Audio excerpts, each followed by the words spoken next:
Hello, everyone, and welcome to Esoterica. This is the interview. Today is a very special day because it is a Vonnegut themed interview session. And I am so delighted and honored to have two guests. Julia Whitehead, who is the author of this fabulous new book called Breaking Down Vonnegut. Julia is also the CEO, let me get that right, the CEO of the Kurt Vonnegut Museum and Library in Indianapolis. And with Julia, I have Robert Basler. Robert is a lifelong journalist. He's incidentally formerly my boss in a previous life, so I'll just put that out there. I hope I do a good job, Bob. And Bob he's worked everywhere. He's an international journalist. He's lived in too many places to name, but he's from Indianapolis, and now he's returned to Indianapolis, and he actually wrote for Esoterica recently about his interview with Kurt Vonnegut many years ago. And thank you, Bob and Julia, for joining us today. Thanks for having me. So, so many questions, and of course, Vonnegut is such a cult favorite. I mean, God, I don't know one person I can come across or can think of that hasn't heard of him or read his books. So, Julia, tell me, how did you come to find Vonnegut? I mean, everyone has a Vonnegut story, but what's your Vonnegut story? So it's a little complicated because it involves multiple people introducing me to Vonnegut. But when it really hit me was just a few. I had read him in high school, not as part of the curriculum, but separately. But then later in life, when I read more of his books, it was God Bless You, Mr. Rosewater, that I read when I decided to start the Kurt Vonnegut Museum and Library. And, you know, I married into the full Vonnegut collection of books, which helped because I didn't have the full collection prior to that. But yeah, it's just been a great journey. So God Bless You, Mr. Rosewater convince you to start the museum? I mean, that's, can we unwrap that a little bit? How did that happen? Well, so that book is so full of common decency, Vonnegut's common decency, just kindness and selflessness, and also absurdity and humor. And so I was actually attending a memorial service for a professor from an all-male college the day I had the idea for the Vonnegut Library. And all these men were in this chapel at this university, Wabash College here in Indiana. And, you know, these men are crying for this, the death of this professor. And I thought, who would I have a big memorial service for? And I landed on Kurt Vonnegut. And then that night I was rocking my then baby, now 14-year-old, to sleep. And my mind just started going of like, where is there a Vonnegut museum? Is there a place where you can learn about his life and work and talk about what, you know, his ideas were and all that? And so then after I put the baby down, I went and Googled, and there wasn't a place to go. Right.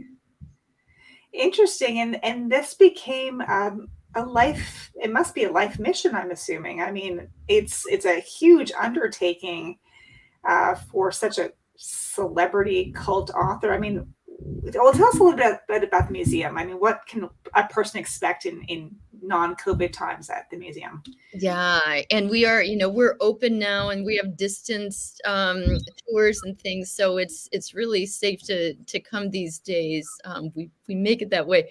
But we have Vonnegut's typewriter, we have his reading glasses, a host of personal items like that. We have an education center where we have a youth writing program. We do author talks. We do jazz nights. We just all kinds of things. So people have to go to VonnegutLibrary.org to see. Plus, this year's his 100th birthday. We have a huge unveiling on April 10th. We will receive the first ever literary landmark in the state of Indiana. So we get that historical marker on April 10th, big free community festival day. So we hope people will come out for that, we're also unveiling a Women Who Shaped Vonnegut exhibition in the building. And then outside, we're unveiling a Vonnegut and Jazz exhibit. Wow, I would love to hear more about that. That's really fascinating. So yeah, it is, you're right. I guess it's a big birthday of Vonnegut's coming up. And it's also, incidentally, I was looking it up, coming up on the anniversary of the bombing of Dresden, which was obviously a very formative event in Vonnegut's life and career. Now, you have a military background. Can you tell us a little bit about that? Yeah, I mean, I lucked out because I served during the Bill Clinton years when it was a fairly peaceful time for our country. But, I think it's important for people to understand that a lot of veterans were attracted to Vonnegut because here was this person who volunteered to serve just like I did, and also had an anti-war philosophy. It's like, how can that be in one person, but Right. I think I related to Vonnegut. I think lots of veterans do. When we do our veterans writing workshops and other programs that we do, we hear that. And Vonnegut was never against the military. He was always for the troops, always for the troops.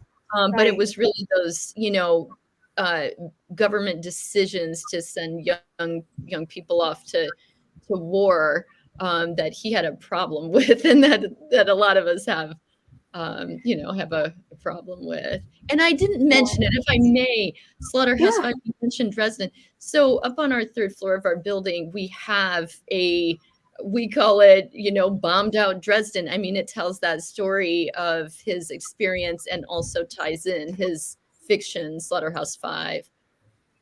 Wow, no, it's interesting. And you're right, actually. I mean, he's never said anything negative about the military, as far from what I recall, but very anti-war in a lot of his writings. Yeah.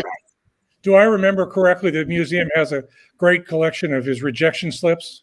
Yeah, we do. I'm so glad you mentioned that, Bob. That is definitely a crowd pleaser to, see some of these comments about, you're never going to make it kind of comments, especially the ones that came from some of the women's magazines where, he was a little too heavy-handed when talking about the firebombing of Dresden or something. They're pretty comical. Oh my God, I would love to read that because, of course, who wouldn't love to see someone as famous as Vonnegut get turned down at some point in his life?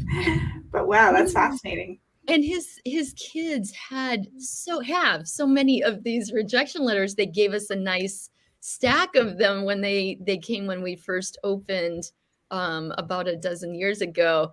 But they showed up with all of these wonderful artifacts, and for them it was just Dad's stuff in this old suitcase. That's here are Dad's glasses, and here these wonderful things. And so it's we're blessed to have so many personal items from Kurt and his artwork. We have his artwork on display as well.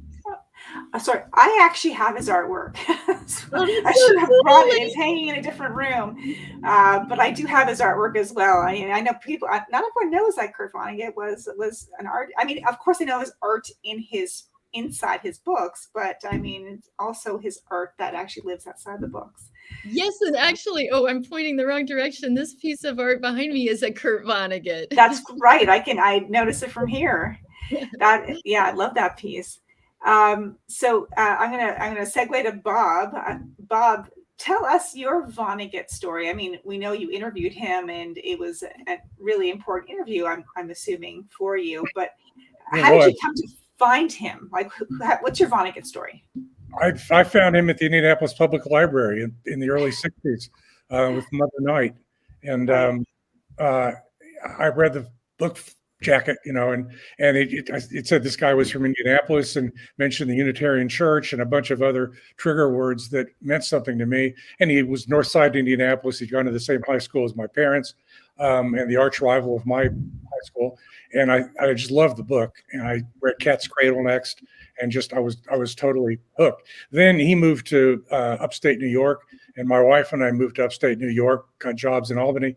Then he moved to New York City, and I found myself there with Reuters. And that's when I decided to interview him. And when I was in upstate New York, I interviewed his brother, who was a noted scientist at the time, too. Oh, I didn't realize he interviewed both him and his brother. Okay, so tell us about the interview with Vonnegut, with Kurt Vonnegut Jr. Where did that take place? What surprised you about it? It was at his co-op in Turtle Bay section of Manhattan. And I had set it up with him personally. That's the way he liked to do things. They'd give you his home number, and then you had to tear it up and never call it again after you interviewed him. Did you tear it up? No, did not. But I never used it again either. And I don't know what I was expecting. I don't think I'd ever seen him interviewed. And I was expecting he'd be kind of gruff and a little like his books, you know.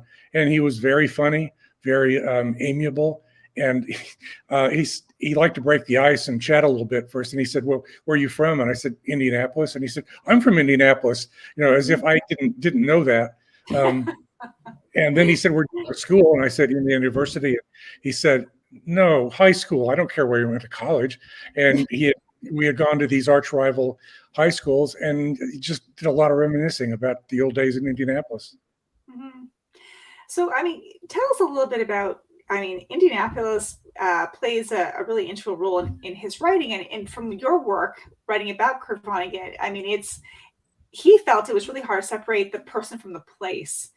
And can you tell us a little bit about that? Why? I would say that if you're a person in Indianapolis, I hated Indianapolis when I grew up here. I couldn't wait to get out. But it's a totally different city now. And I would say that if you're a person who has mixed feelings about having grown up in Indianapolis, and you start reading Vonnegut's quotes about the place, you change your mind pretty quickly. I mean, you suddenly are really proud that this guy has all this good stuff to say about Indianapolis and having grown up here. What is it about the essence of the place? It sparked his comedy. There's lots of comedians that come from Indianapolis. Like, what is funny or unique about Indianapolis for someone like me who's never been there? Although I am going to the museum as soon as I can. I honestly think now that there's an Indianapolis sense of humor. David Letterman had it. A lot of people seem to have it, and it's just in your blood. Those are two of the funniest people who've ever lived, Vonnegut and Letterman, and they're both from North Side Indianapolis. Yeah, I would like to add something in there, if I may. Yeah. There's that whole Hoosier hospitality thing. There's a kind of neighborliness that is genuine. You know, I've lived in the South. I've lived all over the world, really, and there is a special kind of neighborliness. But I also think for Vonnegut, this is where he grew up. He had extended family here, and he went to Lake Maxinkuckee, but he also had the benefits of Indianapolis with its cultural offerings. His family knew James Whitcomb Riley and Booth Tarkington and these, notables of the time. He had a variety of experiences that, were natural plus an urban setting. I think it was very special for him. Yeah. At the time he went to Shortridge High School, it had the distinction of being, I believe, the only high school in the country with a daily newspaper. That's right. Really? Wow, yeah. That's pretty impressive, actually. Wow. Yeah, a number of the teachers had PhDs. It was, it was a wonderful high school. He was certainly proud of it, wrote about that, about mainly what he learned about civics in school. Yeah. It had its own, I went to Broad Ripple, but I think every girl I ever dated was from Shortridge. I always felt like I was misplaced. No, it is fascinating. So Julia, tell us a little bit about breaking down Vonnegut. There's a lot of books about Vonnegut, and this, what inspired this one, and where do you think this will fit in the canon of books on Vonnegut? Well, so I had been compiling. Thank you. It was a great book.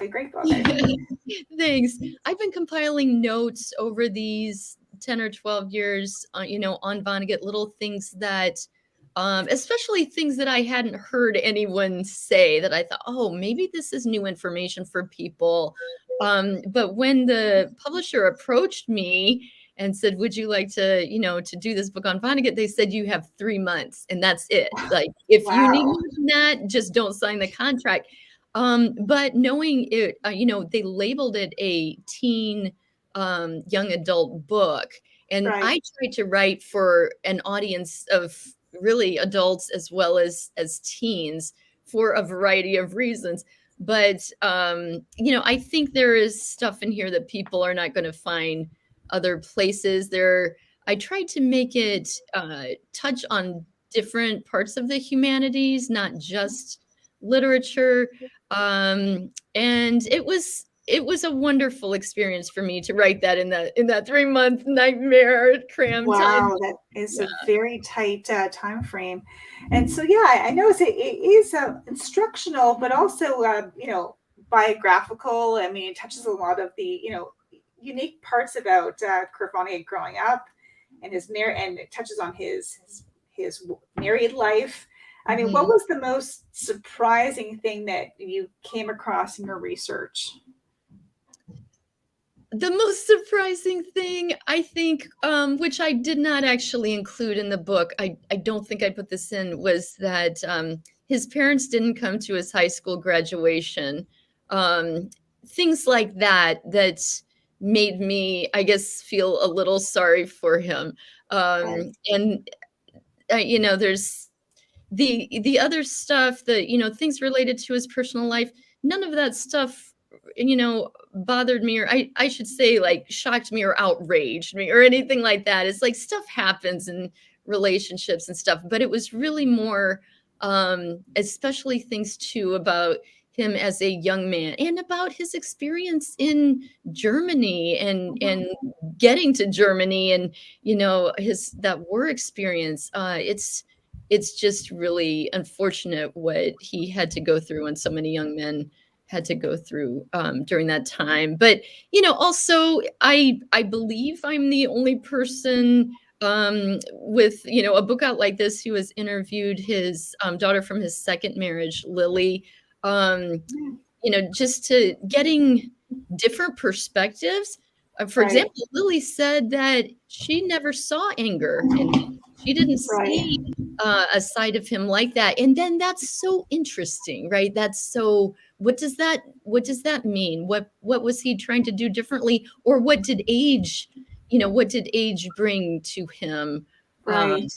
It's just fascinating. I'm kind of a Vonnegut apologist. So I say in the book, you'll have to forgive me. From the grave, you charmed me. But I really am interested in how he managed to live such a life with all these tragedies and to have that positive outlook, even on hard days when he didn't want to. Yeah. Well, I mean, that's interesting. And please, Bob or Julia, feel free to answer. But, I mean, Vonnegut and I think I've read every one of his books. I mean, I'm hesitant to say that because perhaps there's one I missed. But he does talk a lot about his, his mental illness and the struggles with mental illness throughout the books. And obviously you even touched on it with his mother's suicide. I mean, was it a suicide and the impact that had? I mean, he did go through quite a bit and still had this very kind of humorous approach to tragedy, which I think is why so many people feel attracted to him. But what I'm interested in is kind of, you mentioned that you're an apologist, is how do you think his legacy is going to evolve going forward? I mean, it's going on his 100th birthday. I mean, people, read and interpret works differently with every generation. I mean, where do you see Vonnegut 10, 20, 30 years from now? Would you like me to answer that? Or okay. Sure, or you or Bob. Please, Julia. Okay. In the first few years when we started the Vonnegut Library, it was, for me, trying to get this thing going, it felt like it was a little slow to take off. And I think people were looking to see how do we respond to his death? What did he mean? What will his legacy be? And so these, 10 to 12 years later, we're seeing it. There are so many more books on Vonnegut. There's, he's being discussed. He's, there's the Bushwick Book Club, musicians, all these people doing creative things that are out of respect for his work or somehow influenced by his work. And so I think he's going to continue to be important. I just think he will. Part of it is he was a good guy. Was he perfect? No, but he was a good guy. His mistakes were not anything that, regular people mistakes that happen. And he acknowledged those mistakes and he wanted to improve himself. He tried. I mean, that's the thing. He tried. And, when I was reading the book, I have a chapter on the book Player Piano. Here's this 20-some-year-old guy writing this book full of philosophy, full of wisdom and life experiences. And he's in his late 20s, like, wow, profound, really. Yeah. And that was the first one, and then we have all the others. But I'll turn it over to you, Bob, to share your thoughts about legacy. If you I was reading Vonnegut probably 30 years before the two of you, and so was my wife. And our take was completely different at the time. We thought, wow, this is wonderful. We love it. But this is going to crash and burn, in 10 years, because he's got all these references to popular breakfast cereals and commercials and pop culture stuff that doesn't translate from generation to generation. So it's just going to be like amber, and of course we were totally wrong. People love it today, maybe even more than we did. It doesn't seem to bog it down at all. Actually, that's actually a very, very astute observation. I forgot there is a lot of pop culture references in it, and somehow you just pick them up, or it places them in a certain time and place. But it's very true. Maybe a touchy question, but do you have, and I'll start with you, Bob, do you have a favorite book? I would say probably Cat's Cradle. And I would also interject, when I toured the museum with the curator, the most interesting thing he said was almost everybody who comes through on the tour, they're all crazy about Vonnegut, and almost nobody's favorite book is Slaughterhouse-Five. They say, oh, I've read it and I loved it, but I like Breakfast of Champions, or I like Mother Night, or something like that. Everybody's got a personal favorite, and they feel perfectly free to name that instead of his breakout book. Oh, that's true, actually. I mean, I also don't think Slaughterhouse-Five is my favorite. So which one was your favorite? Cat's Cradle. So why was Cat's Cradle your favorite? What about it? It was very Indianapolis and Hoosier centric. I thought it was very funny, and I never read a book like that before. And the idea of carasses and false carasses, and it just knocked me out. Right. And I mean, you did mention in your article that you and Vonnegut, you feel like you're in the same carass. False caress. Yeah. But did you answer that question? Favorite book? Yeah. Julia, what's your favorite book? Oh, that's such a hard. I was going to say Slaughterhouse-Five. Okay. Well, you could be the one. Maybe that's why you run the museum. Well, some of the short stories affect me more than anything else he has written. One is called DP, and it is written about a little boy whose father is an African-American soldier, and his mother is a white German woman post-war. And she puts this little boy in an orphanage, and you laugh, you cry. I mean, I cried almost every page of that very short story, but wow, he just, the way he can write about the human experience. And here he's writing about an African-American boy. My second favorite is called Adam, and he is writing, again, observations of a Jewish individual, a Holocaust survivor. And to I don't want to give anything away there, but those two stories for me are why Vonnegut is brilliant, how he can capture that, what it means to be human and suffer, and also joy and humor, these things. So those are my two favorites, but also the different books of letters, the love letters that he wrote to his first wife before they got married, and also the collection of letters just throughout his life that Dan Wakefield put together. I like the real Vonnegut. I like the nonfiction probably better even than the fiction. I had one night in DC, I had dinner with Dave Barry, speaking of great humorists, and we had a good time together. And it turned out that his favorite book is Welcome to the Monkey House. And so we just went through story by story, our favorites. And boy, I love that one. It was so much fun. That does sound like fun. Fun. So so I'll tell you that my favorite is Mother Night. I mean, I can't even count the number of times I've read it.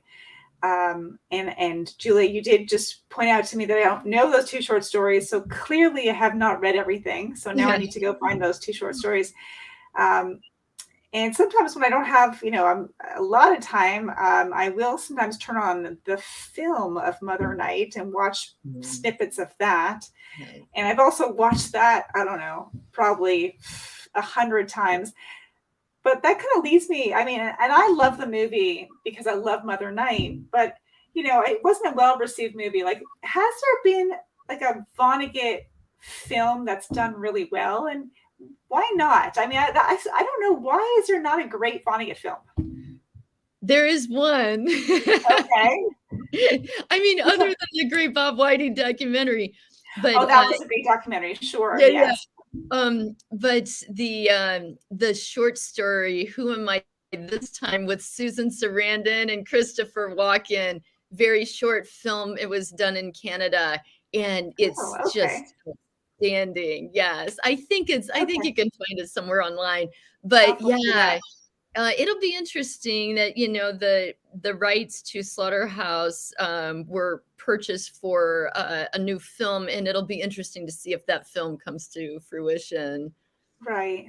What do you think, Bob? When I interviewed him, Vonnegut told me that he had sold the rights to Slaughterhouse-5, for the movie, and then he wanted to put Kilgore Trout in his next book, and the studio said, "Oh no, we own Kilgore Trout now," and he had to buy him back for like $15,000 or something. It's just very complicated. It's crazy. Yeah. I don't even know how that's. Well, I guess anything is possible, but that is insane. And upsetting. I'm sure a lot of Vonnegut fans will be mad about that one. I love Kilgore Trout. God, that was. Do people come to the museum and they ask about Kilgore Trout? Do you have anything that references him in the museum? Yes, absolutely. We have art, and also there's a musician who goes by the name Kilgore Trout, and we've featured him in the museum. It's our museum has a little bit of everything. Like, we have a Happy Birthday Wanda June bar. We just got approved for beer and wine. That is amazing. Another reason to come to the museum. We have this beautiful balcony. But anyway, yes, the different characters are represented in different ways. And that is expanding. So if you've been to the museum before, there are always reasons to come back, because we're, each year we're doing new things with the books and the characters. But it is complicated because he used multiple characters in different stories. Right, so right. A legal nightmare for copyright people to, I should point out the museum has probably the neatest gift shop I've ever seen. It's very, very creative. Really? Yeah. Oh, it's wonderful. Thank you. So happy birthday, Wanda June. So you just reminded me, because when I was young and fell in love with Kurt Vonnegut, and I would buy all the books I could find, but you couldn't, it wasn't like, it was pre-Amazon. So, sometimes you just couldn't find some of the books. And I have to admit, I have to admit that I actually stole Happy Birthday, Wanda June from the library.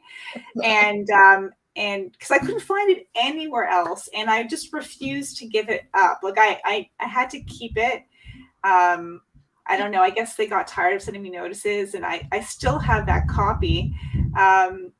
And my son tells me now, because he's really into Vonnegut, that there is this thing about stealing your Vonnegut. Have you ever heard of that? No. Okay, it's like apparently he was applying for a job at a bookstore, and they told him that Vonnegut is one of the most stolen books in the store. So I wasn't sure if this is a thing, if this is kind of like a, I don't know, an anti-establishment thing that people do to get their first Vonnegut. Maybe it's something. Well, I mean, our gift store, museum store staff will probably hate me for this, but I sort of love what you just said. But there's also kind of a flip side.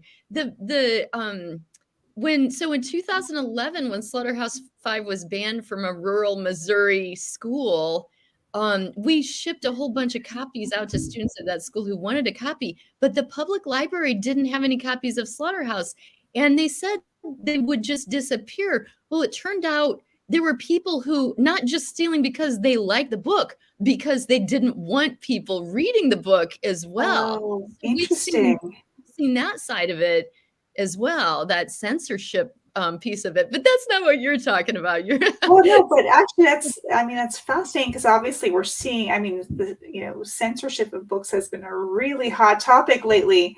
Yeah. So I wonder, and you said the museum actually focuses on censored books every once in a while. Is that right? We have a whole floor related to free speech that includes a wall of banned books. And every September during the American Library Association's week of banned books week, we go all out. We have someone living in the museum as an activist, and it could be something, it's not always someone related to, literature. Sometimes we've had artists, college professors, just all kinds of different people living in the museum for that week, advocating for free speech.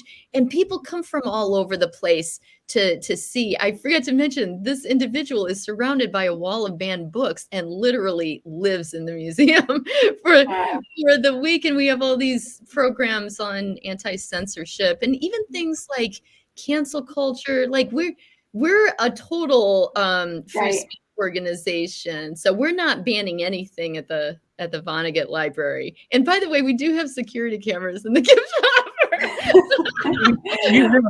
That could be another art exhibit of all the kids that maybe steal stuff, but I don't want to encourage that kind of behavior. Did you have Mike Pence's wife read a banned book in one of your? I'm making that up. When he was governor, when Mike Pence was the governor of Indiana, didn't you have his wife come and read a banned book?